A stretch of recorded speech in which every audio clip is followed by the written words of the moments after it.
हम देख रहे हैं कि भाजपा के लोग बोल रहे हैं कि उसी शोभन पे बनना चाहिए और वहां पे हड़ताल पे बैठेंगे। आप मुझे बताइए, आप सारे पत्रकार हैं, कितना बार डिस्कस हुआ है दरभंगा में एम्स बनेगा? डिमांड तो बहुत जगह से था, बिहार के डिफरेंट जगह से डिमांड था कि एम्स बनना चाहिए। दरभंगा में एम्स बनेगा, ये किसने तय किया? बिहार के मुख्यमंत्री नीतीश कुमार जी ने तय किया कि पटना के बाद दूसरा एम्स बनेगा तो दरभंगा में बनेगा। दूसरा क्यों कोई और तय नहीं किया। और खुद समाधान यात्रा में जा करके उस जमीन को देख करके उन्होंने तय किया कि ये जमीन पर एम्स बनना चाहिए। और उसके बाद उसमें जो मिट्टी भरना था, उसका बाउंड्री करना था, 300 करोड़ रुपए से ज्यादा कैबिनेट से पास करके दिया। 8 पैकेज में टेंडर हो गया उसका, और भारत सरकार की टीम आई यहाँ इंस्पेक्शन करने, और दिल्ली में कुछ लोग बैठ करके निगेटिव लिखवा दिए।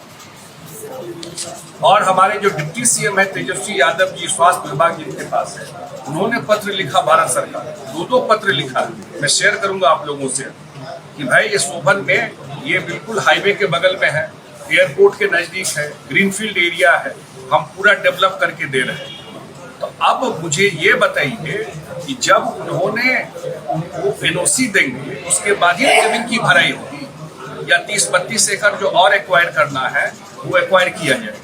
जब तक एनओसी नहीं मिलता है भारत सरकार के स्वास्थ्य मंत्रालय से, तब तक मिट्टी की भराई कैसे होगी? आगे क्या हड़ताल किसके खिलाफ कर रहे हैं?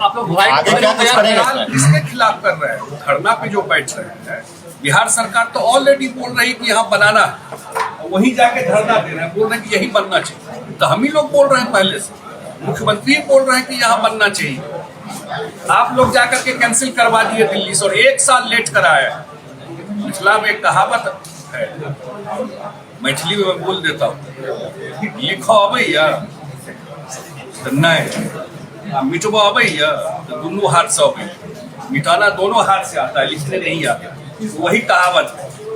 अरे करने आता है तो नहीं, आप प्रोजेक्ट को रोकने आता है तो पूरा आता है। पॉलिटिक्स हो रहा है, ये बात है, वहाँ पॉलिटिक्स हो रहा है। हाँ, मैंने आप बताइए ना, आप ही लोगों से मैं पूछ रहा हूँ, आप लोग कितना कॉन्फ्रेंस सुने हैं? मुख्यमंत्री जी हाउस में बोल रहे हैं कि शोभन में बनना चाहिए। अब ये लोग बोल रहे हैं कि हम लोग को दिक्कत नहीं, वहाँ बनता है, जल्दी से भरवा दीजिए। कैसे भरवा दिए? एनओसी आएगा तभी ना भरवाएंगे।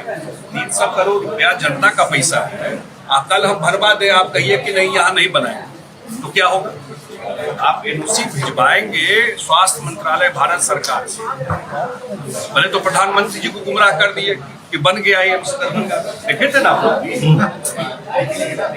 देखे ना आप लोग कि एम्स बन गया दरभंगा। तो वो एनओसी आ जाएगा, जिस दिन एनओसी भारत सरकार से आ जाएगा उसका अगले दिन से वहाँ मिट्टी भरे का काम शुरू। अमित शाह तो कह रहे हैं कि आप लोग की मंशा ठीक नहीं है, बोल रहे हैं। आप बताइए ना, उनके लोग बोल रहे हैं कि वही बनना चाहिए। जो बोल रहे हैं उनके लोग बोल रहे हैं वही बनना चाहिए। मंशा क्या नहीं ठीक? हम तो बोल रहे दरभंगा एम्स किसने डिसाइड किया? और जो बिहार सरकार जमीन दे रही है, वो जमीन का वैल्यू नहीं है। 300 करोड़ रुपया भरवा रही है बिहार सरकार, तो वो इतना बड़ा एम्स बनाने में बिहार सरकार का रोल नहीं है। मंशा ठीक इसलिए है कि हमारे मुख्यमंत्री जी खुद जाकर स्पॉट पर खुद सिलेक्शन किए हैं जगह का। ये ध्यान रखिए, खुद गए हैं स्पॉट पर। जो डीएम है दरभंगा के, उन्होंने सजेस्ट किया है जमीन, खुद स्पॉट पे जाके तय किया। और हमारे कैबिनेट ने पैसा सैंक्शन कर दिया है, टेंडर कर दिया है 8 पैकेज, जल्दी काम हो जाए। और जल संसाधन विभाग जो नदी है हमारी वहाँ पर, उसमें भी एनओसी दे रहा है कि वहाँ से मिट्टी उठा करके भरवा दीजिए, आपको दिक्कत नहीं। बिहार सरकार के तरफ से कहीं कोई समस्या नहीं है। डेवलपमेंट में हम लोग राजनीति नहीं करते हैं कहीं भी। और नीतीश कुमार जी का जो ट्रैक रिकॉर्ड है, जब भी विकास की बात आई है उन्होंने कभी राजनीति से नहीं